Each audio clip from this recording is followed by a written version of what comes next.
Bob underscore Osito. At what point did you feel successful in each of your careers? You've been in the in UFC, comedy, podcasting, parenting. I'd say never. Yeah, I don't know. I don't know what the. I really don't know how to answer that. Feel successful because, like in the UFC, like, um, the goals become world champions. When you don't achieve that, like that's you have your sights set on that. So it's like unless you achieve that, you never feel like you accomplished the mission 100%. So it's like you beat Crow Cop, big one, Mitrione, big one, Gonzaga, big one, but it wasn't the bell of the ball. So you never felt that successful. Podcasting, well, firstly, comedy before that. So UFC comedy. Comedy, never, I don't know if any of those comics ever feel truly successful. Again, it's like a never ending painting. Like you're never going to finish it. So I don't know. Is it when you get a special? What's a special today? No one really gives a fuck. Like Dave Chappelle released one on Christmas and no one talked about it. That's Dave Chappelle. So I don't know. In comedy, it's tough. Podcasting, it's up, down, up, down. It's just how it goes. I guess the closest thing when I felt successful in podcasts is when I started making just decent money, like more money than I made to fight in the UFC. So I was like, oh, it's not that you feel successful. You're just like, oh, I can do this, that. Parenting, what's successful mean being a parent? I guess you really don't find out till, they're straight up grown-ups and how it turns out. You really never know. I guess you feel a little successful, like you'll get a little dopamine release of happiness. If obviously me and my kids are a big sports family, so we train a lot, in baseball and football. So, like when Tiger does well or Boston does well, you're like, oh, something's working, but then it's back to the drawing board. So until they're like grown-ups, I don't know if you can ever say, oh, I was a successful parent. Like everyone makes mistakes, man, Good question, though, Bob. What's going to be cool is when I pass away, they'll have a whole fucking library to watch. If they miss me, they can watch all this bullshit. Or if they see you guys on the subreddit, no, none of that bullshit. No. Ben, not a question. Just want to say it's really impressive. You never buried your head and hid amidst all the hate and keep doing your own thing. What are you going to do, dude? Abel Macias. I miss the old T-Fact days where you guys had segments like dropping knowledge with the kid. Why did you guys stop doing segments? Which segments? Just dropping knowledge? Because all Bryan does is drop knowledge now. My thing is trying to get Bryan to come out of that funk he's in from the whole cancellation, all this shit, and him being 60, and to having fun again. So if I go, Bryan, let's do dropping knowledge, then we're back to serious, which I just don't have fun doing, and nor do you guys. Vinny S., huge fan, follow you since. We've got Schaub doing another fan question segment here. I don't even think Callen's going to do one. I mean, why bother? I mean, Callen puts in the minimal effort, and you can tell Schaub's heated about that. But, I mean, even look at, like, Schaub. He's so pissed off because Callen just doesn't want to do this. But even this wasn't that long, only an hour. But, I mean, Ching can only type up and send in so many questions. So we're left with this, another answer your question segment by Joe Camel over here.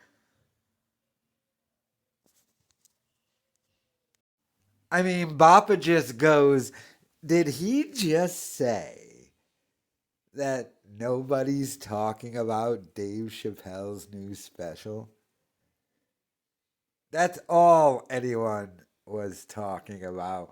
That was like the number one thing. The fact that he went after Bill Maher, and then there was the whole thing. That's how gone Bappa is. And to some degree, trying to defend Bryan Callen. So you go, look, B, no one's even watching Chappelle. So that's why your special didn't do good. Don't move back to LA. I already moved in my entire family to Texas. Yeah, so wow. What a dumb take on Chappelle. Then he brought up the fighter and the kid subreddit.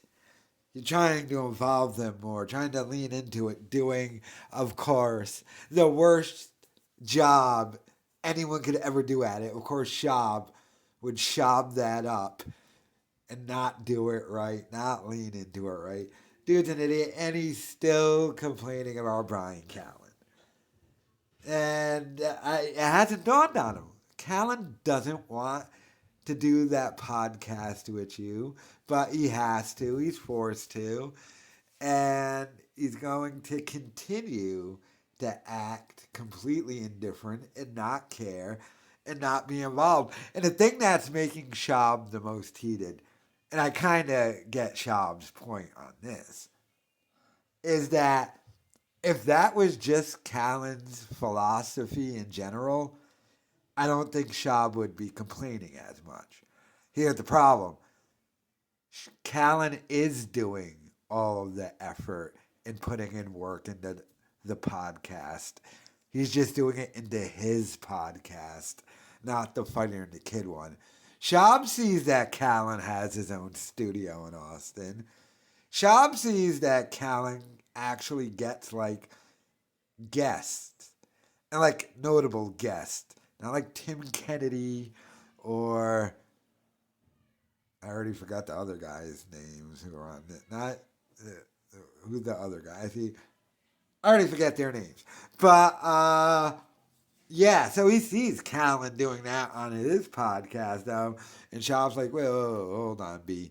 You'll get Weinstein to go on your podcast, but not to come on the Fighter and the Kid one, the one that is supposed to be like the main moneymaker and stuff, but he's just not doing it, and he's not going to do it, and that's why Schaub is so frustrated. Callen's frustrated because he moved to Texas, and Schaub followed him, and he thought, okay, I'm going to move to Texas, perform at the Comedy Mothership, be on Rogan Show all the time, and then release my special, and boom, I'm Bryan Callen, and now I'm back in Joker 3. Although I don't think there's going to be a Joker 3 by what everyone said about Joker 2. Everyone said that Joker 2 was so terrible. I never even bothered watching it. Was it really that terrible? I mean, Tim Dillon blasted it, but a lot of other people too. Like, I had no interest in seeing it either. I mean, you can get away with doing a movie about a Batman character without Batman for one movie. I'm not putting up with that for two movies. Sorry, you can do one Joker movie without Batman, but when we get to Joker 2, we need Batman. Is Batman in it? Why am I talking about Batman? I don't know, but Dummy's dumb. Let me know your thoughts in the comments.